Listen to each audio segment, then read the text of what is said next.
So my name is Edna Parker. I was born in Berlin, Maryland, which is just outside Ocean City. My family had absolutely no impact on my career path. And that's a positive. And I say that because they supported, I have two sisters, they supported us in whatever we chose to do. Their only requirement was that we did our absolute best at whatever it was. So that was really encouraging because there were no limits put on us ever. My interest in the field started with I think it was sixth grade field trip to Washington, D.C. We went to the FBI crime lab, and it just looked so intriguing. And I asked, well, who are those folks? What are they doing? And so I researched it and found out that MedTech stood for a couple of things. In some instances, it was medical technician, which required an associate's degree. And then the other word was medical technologist, which was a bachelor's degree. So I'm going all in. I'm going to be a medical technologist. I'm going to find a school that has that major, and that's what did it. Very much a male-dominated field. Even if you go back to the first job as a bench tech, mostly women were on the bench, mostly women doing the tests.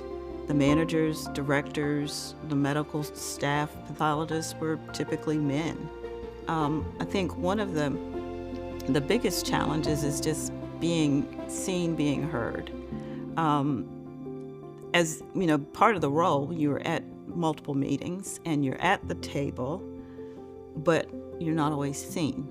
I remember one incident where I'd brought forth an idea that I thought was a giant quality improvement idea that we should consider. And it was with a group of operations folks, again, men, and presented the idea, and it was just kind of blown off. It wasn't 2 months later when one of the people at that meeting presented that idea like it was spanking brand new, and everybody was raving about it, and off we go to the races. I'm not a person that needs a lot of attaboys and pats on the back. That's not what motivates me, but it was really annoying to see something like that happen. I went to a lady that was in the company that I looked at as a mentor, and I told her about it and how unfair I thought it was, and she says, well, just be happy that it got implemented. And I thought about it and I said, no, I can't be happy that it got implemented. I'm glad that it did because it was an improvement, but that's not the right way for things to happen. I think that when we talk about diversity, a lot of people think it's just of race, but it's not that. It's diversity of thinking, it's diversity of ideas, especially in a global business like we were in. To say that, a black woman or any woman didn't have anything to add is ridiculous because everybody has life experiences and work experiences and thoughts that are unique to that individual that add to the collective. And I think the thing that a lot of people fail to do is follow their passion. You have to know what drives you.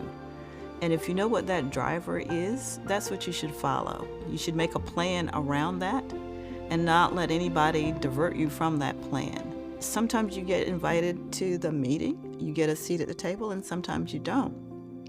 But there's times if you're passionate about what you're talking about and the information you want to share and the input you want to have, you've got to bring your own folding chair to the table. That was Shirley Chisholm's, and I just love that she said that.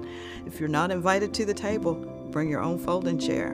But I add to that, if you get at that table, make sure you have a worthy contribution. I think I would like my legacy not to be so much what I did, but what I helped other people accomplish.